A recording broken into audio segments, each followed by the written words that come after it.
মধ্যপ্রাচ্যে চলমান সংঘর্ষে নিহত বাংলাদেশি প্রবাসী এস এম তারেক আলীর জানাজা শেষে চট্টগ্রামের ফাউজুমিয়া কন্ট্রাক্টর জামে মসজিদ কবরস্থানে দাফন করা হয়।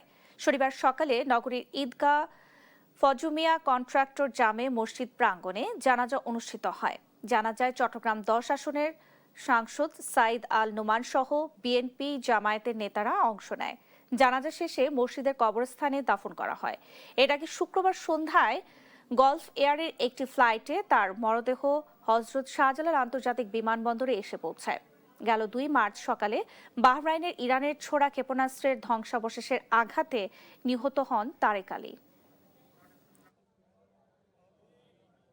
মাননীয় প্রধানমন্ত্রী একজন মানবিক নেতা, তিনি মানবিক রাষ্ট্র তৈরি করতে চান এবং তার মানবিকতার কারণে এই পরিবারের পাশে বাংলাদেশ জাতীয়তাবাদী দল এবং এই সরকার, আমাদের সরকার পাশে দাঁড়িয়েছে। আমি চেষ্টা করেছি ব্যক্তিগতভাবে এবং আমার প্রধানমন্ত্রী, আমার নেতার পক্ষে আমি এই পরিবারের পাশে ছিলাম, আছি, থাকবো।